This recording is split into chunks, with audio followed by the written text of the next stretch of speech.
आज जो बच्चे सफलता की ऊंचाइयों को छू रहे हैं, एक बार जरूर पीछे पलट कर देखना कि आपकी सफलता में आपके माता पिता, आपके परिजनों और स्वयं आपके किन किन संघर्षों का योगदान है। और मैं बड़ा स्पष्ट इस बात को कहता हूं कि संगठित समाज वही है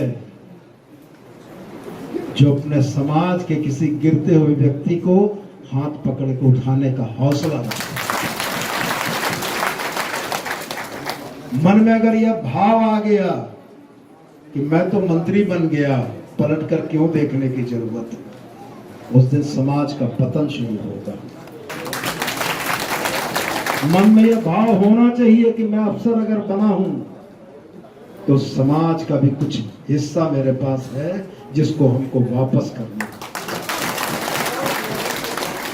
और मैं हमेशा इस बात को कहता हूं कि किसी को भी ताकत इस डेमोक्रेटिक सिस्टम में, लोकतांत्रिक व्यवस्था में राजनीतिक तौर पर अधिकार तभी मिलता है जब हम वार्ड सदस्य होते हैं, मुखिया होते हैं, पंचायत समिति होते हैं, जिला परिषद होते हैं।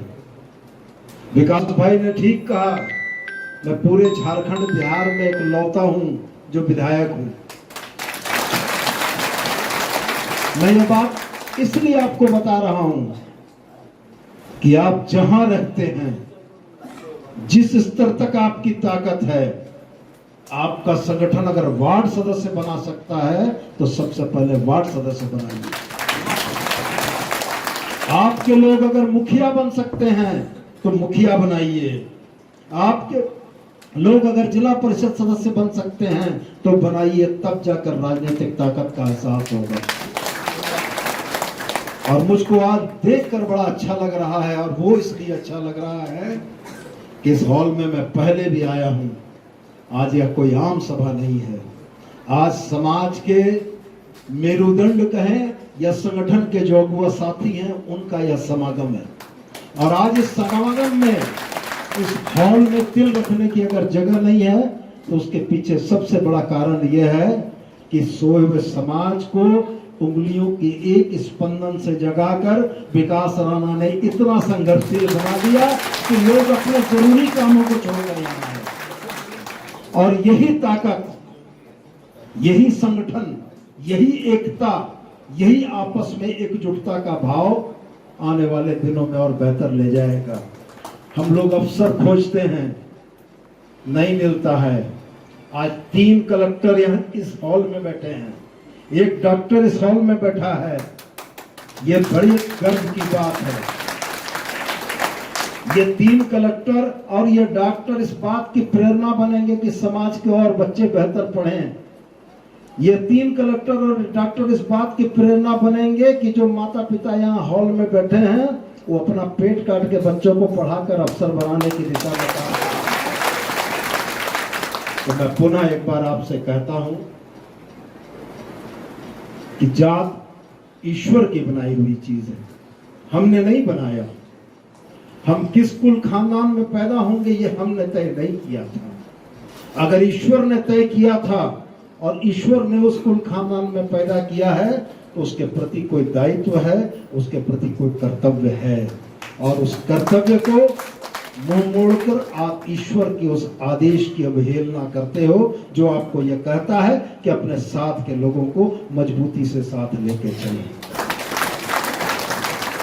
और कभी कोई बड़ी शुरुआत की उम्मीद मत करना आप।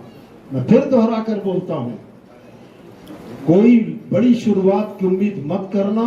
मैं आपसे यही कहता हूं कि आज इस हॉल से इस शपथ के साथ एक संकल्प भी लेकर निकलिएगा कि वार्ड सदस्य भी जिताने की बारी अगर आई तो आपस की लड़ाई को किनारे रखते हुए अपना वार्ड सदस्य बनाएंगे। वही पहली सीढ़ी होगी जिस सीढ़ी से आपको राजनीतिक अधिकार हासिल होगा। और जब आप राजनीतिक अधिकार हासिल कर लेंगे तो आपकी आवाज कमजोर नहीं होगी, आपकी बातें कमजोर नहीं होंगी, आपकी बातें भी उतनी ही मजबूती से, उतनी ही सोच के साथ सुनी जाएंगी कि इस समाज की बातों को सुनना बहुत आवश्यक है। तो मैं पुनः एक बार इस बात के लिए जरूर कहना चाहूँगा कि आज एक बेहतरीन मौके पर आपके बीच आने का मौका मिला और आपके संगठित भाव को देखकर मन में आश्वस्ति भी आती है। बाबा साहब अम्बेडकर का एक किस्सा कहीं किताबों में हमने पढ़ा था कि बाबा साहब अम्बेडकर रात में जगे हुए थे, तो उनसे किसी ने पूछा कि आप क्यों जगे हुए हैं? तो बाबा साहब ने उसको जवाब दिया था, क्योंकि मेरी कौम, मेरे जमात के लोग सो रहे हैं, इसलिए मैं जगा हुआ। तो महापुरुषों की बातों से सीख लेने की जरूरत है। अब सोने का समय चला गया, अब जगिए और अपनी जायज हक हिस्सेदारी के लिए संघर्ष करके हिस्सा लीजिए। और अगर उस रास्ते में चलते कोई दिखता है जो आपकी मदद से उठ के मंजिल तक पहुंच सकता है, निश्चित रूप से उसकी पहल कीजिए। और मैं सराहना करता हूं इस विचार की। कोई भी समाज विचारों को प्रवाहित करने से आगे बढ़ता है, और विचारों के संप्रेषण के लिए पत्रिका से बेहतर कोई चीज नहीं हो सकती है। मैं विकास जी का या जिनका भी ये विचार था त्रैमासिक पत्रिका का, इस विचार की मैं सराहना करता हूं और साथ में आपको यह आश्वस्त करता हूं कि समाज जो भी दायित्व इसके निमित्त मुझको देगा, उस दायित्व का निर्वहन मैं करने को तैयार हूं। और मैं चाहूंगा कि पत्रिका निकले और 24 जिला तक समाज के प्रबुद्ध लोगों तक पहुंचे और मनोभाव यह हो कि एकता के सूत्र में बंधा हुआ यह समाज अपने समाज की बेहतरी के लिए, साहबगंज के लोगों के लिए भी हम उसी ताकत से काम करें जिस ताकत से चाईबासा के लोगों के लिए करने की जरूरत है। बहुत बहुत धन्यवाद। इस बेहतरीन कार्यक्रम आयोजन में आपकी सहभागिता के लिए धन्यवाद। मंच पर बैठे तमाम महानुभावों की गर्ममय उपस्थिति के लिए धन्यवाद।